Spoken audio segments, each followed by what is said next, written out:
Pain heals. Chicks dig scars. Glory lasts forever.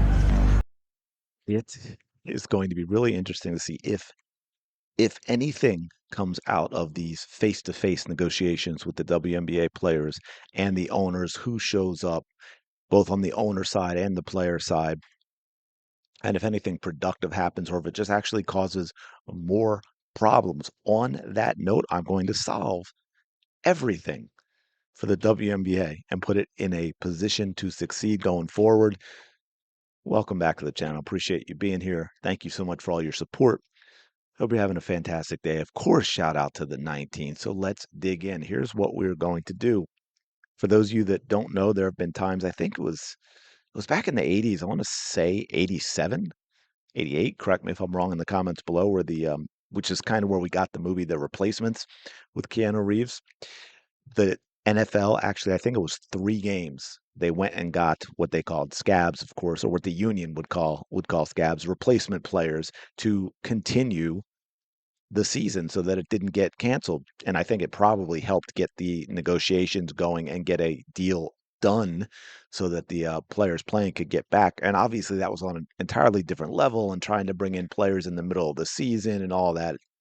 It was a disaster. However, for the women of the WNBA, when we look at the product on the court and the way far too many of the players act off the court, which again, you can get away with it to a degree when we're talking about NBA players or NFL players, because we see, look, some terrible behavior there, but not to the degree of the WNBA just being unlikable to the fans, rejecting the fans. And so here's my thing.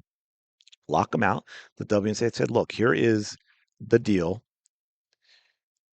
Lock them out, move on, sort of like the scab player situation in the NFL, and just continue on with the league. What, we have 80, 90% of the league not even under contract anyway. Hold an expanded draft in April in terms of college players. We all know that the game has been improving. We've all seen a big difference in the style of play with the players coming up behind Caitlin, and this is really important, their likability and their marketability because of NIL.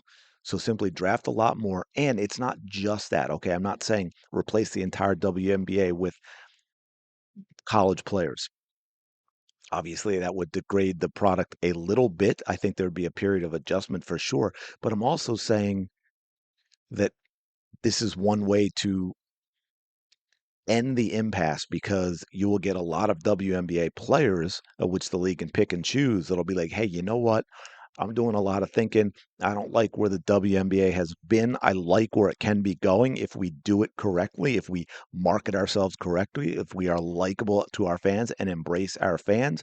I want to play. I'm going to step out. There's safety in numbers, right? You've got an entire league to fill.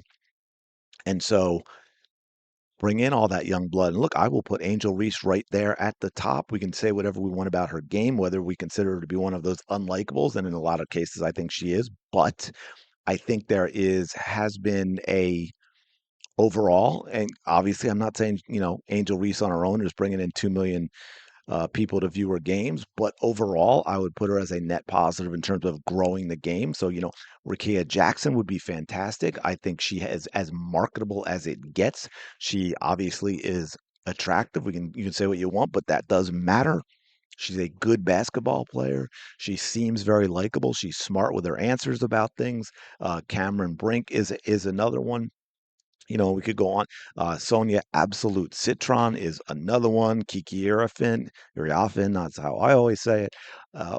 So there'd be a lot of players in the WNBA that the league should try and get as well, and retain. And I think what you do by doing this with the WNBA is you accelerate what we all think needs to happen anyway, and that is moving on from the old guard of the WNBA, moving on from the vets that are causing this problem, right? Because, and I've talked about this before, I think you've got a lot you've got the conflict of interest, which we've talked about, but you also have a lot of issues with these old, resentful jealous players who don't like that they missed out on NIL in college, right? You've got college players maybe right now more so on the men's side, but there are women as well in a variety of sports being marketable who are probably, if they do things right. Now, I'm not saying they're going out there and they're going to live,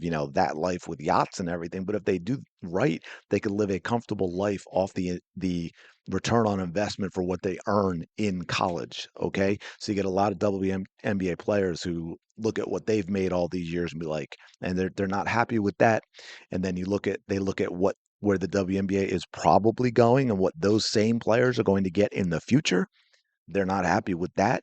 And so this CBA, unfortunately, and they're always, CBAs are always contentious to a degree. But I think what the biggest obstacle with this one, with the WNBA, is this added level of jealousy with the veterans because of the timing of things on both ends, both where the league is going in the future and what the players behind them are going to get, and where those same players, what they just got in college with NIL, that these players also missed out. So that is like a double whammy for them. So, and I think we probably, again, still on the other side, though, I think we need a new commissioner, regardless of what Kathy may or may not have done behind the scenes that could be good. I think it's time to get a different face out of there. And like I said, inviting back certain players that are going to be a net positive for the league, both on the court and off. I think that's hugely important. You've got young players coming in from college and like the rookies that I talked about, and like Paige obviously being another one that have their built-in fan bases. A lot of great up and coming young players who play more like Caitlin and even to a degree Paige than any of the players who have been in the league for a while. So I think that would be a net benefit for now. Look, is this something I'm predicting that will happen? No, but I'm not putting this out there for clicks. I legitimately think this is something that the WNBA should consider doing to break this impasse, break this strike, move the league into the next era that we all think it needs in order to be successful long term. And we all think it could get there if we don't have a lot of these current players getting in the way and messing everything up because they're jealous of players like Caitlin Clark and even players like Sonia Citron and players like Lauren Betts who will be coming in and so on and so forth. And let's just get it done, right? I mean, what's the phrase? Just rip the band-aid off and move forward, and this is the way to do it. And I think you'll get a lot of players that will be like, hey, you know what, nope, hold on, I want to play. You get to pick and choose the ones that you want to come back that are best for the league on and off the court. And like I said, maybe you have a little struggle in the transition in terms of product dropping a little bit, but I'm not convinced it would be all that noticeable over the next couple of years with a youth movement throughout the entire league. I think it would be fascinating. I think it would be very interesting to watch. I'd 100% support it. And just as a caveat for those who are going to scream, I'm not saying you pick and choose players that are going to be deferential to Caitlin Clark or praise Caitlin Clark. No, just pick players who understand the moment, understand what they can get in the future if they do their jobs. And part of their jobs, whether anyone likes it or not, when you are a professional athlete in a situation like this, part of your job is PR. Part of your job is to be likable. Part of your job is to be marketable. Okay? That's why you see all these, which we actually all hate, right? The pregame and mid-game and post-game and all these interview stuff is because they're trying to make a connection with the fan base. Let me know your thoughts. Smash the like button, subscribe to the channel. Y'all know the drill by now. Appreciate you so much being here. Appreciate all your support over these last few years. And I will talk to you later.